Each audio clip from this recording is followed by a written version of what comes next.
Should Orthodox Christians vote? Two Contemporary Saints Answer by Father John Whiteford.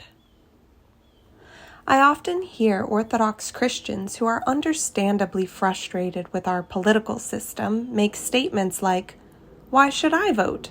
What difference does it make?" We have two contemporary saints that comment on the subject. In the biography, St. Paisios of Mount Athos, by Higher Monk Isaac, which I highly recommend, we find St. Paisios dealing with similar comments. When asked how to vote, he would say, quote, "Vote for the one you believe it is best, the one who loves God and our country," end quote.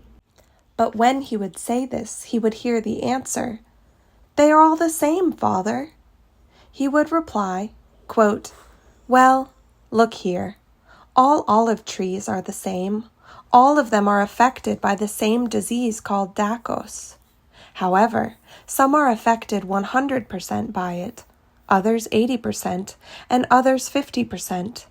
Since we are in need of olive trees, we have to look for the ones that are affected the least.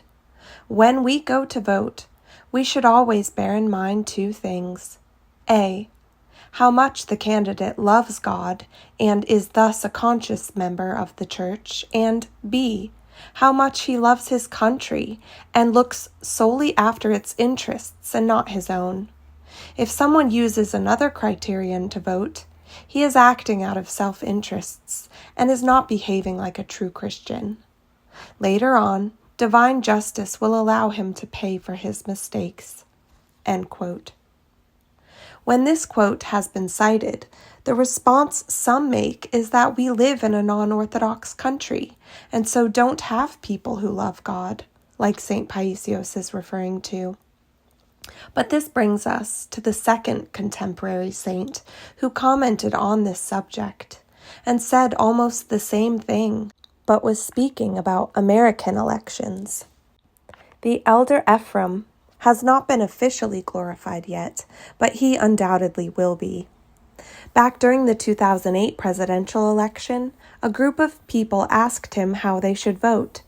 A person who knew the elder, whom I know very well and consider a trustworthy source, said that the elder told them that they should vote for John McCain.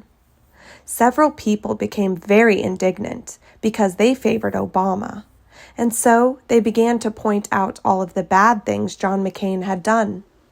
Then the elder said, quote, "Look, they both have horns. You have to vote for the one with the smaller horns," end quote. John McCain was a very flawed candidate. He was a neocon who supported many wars that brought death and devastation to many people around the globe. However, he did have a pro-life record in terms of his votes related to abortion, and that is perhaps why the elder considered his horns to be smaller. The choice in that election was certainly not a slam dunk question, but the elder taught people to vote and what criteria they should use. Not everyone is going to agree who has the smallest horns in an election, but we should pray that God would give us the wisdom to make discerning choices. In order to vote, you of course need to register to vote, which you can do online. Prior to an election, you can view the ballot ahead of time and then do your own digging to determine who to vote for.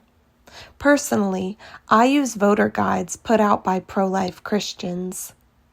I don't always go with their recommendations, but especially in primaries, where there are many candidates that I don't know anything about, these voter guides give me some idea of how to sift through the options.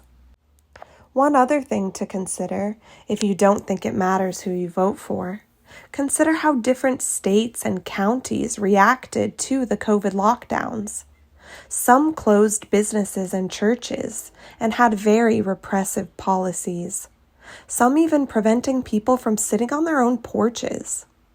Obviously, it mattered a lot then, and it didn't just matter who was in the White House, which is why you should pay attention to local elections, because in many ways, those officials have a lot more power over your daily life than anyone in Washington, D.C.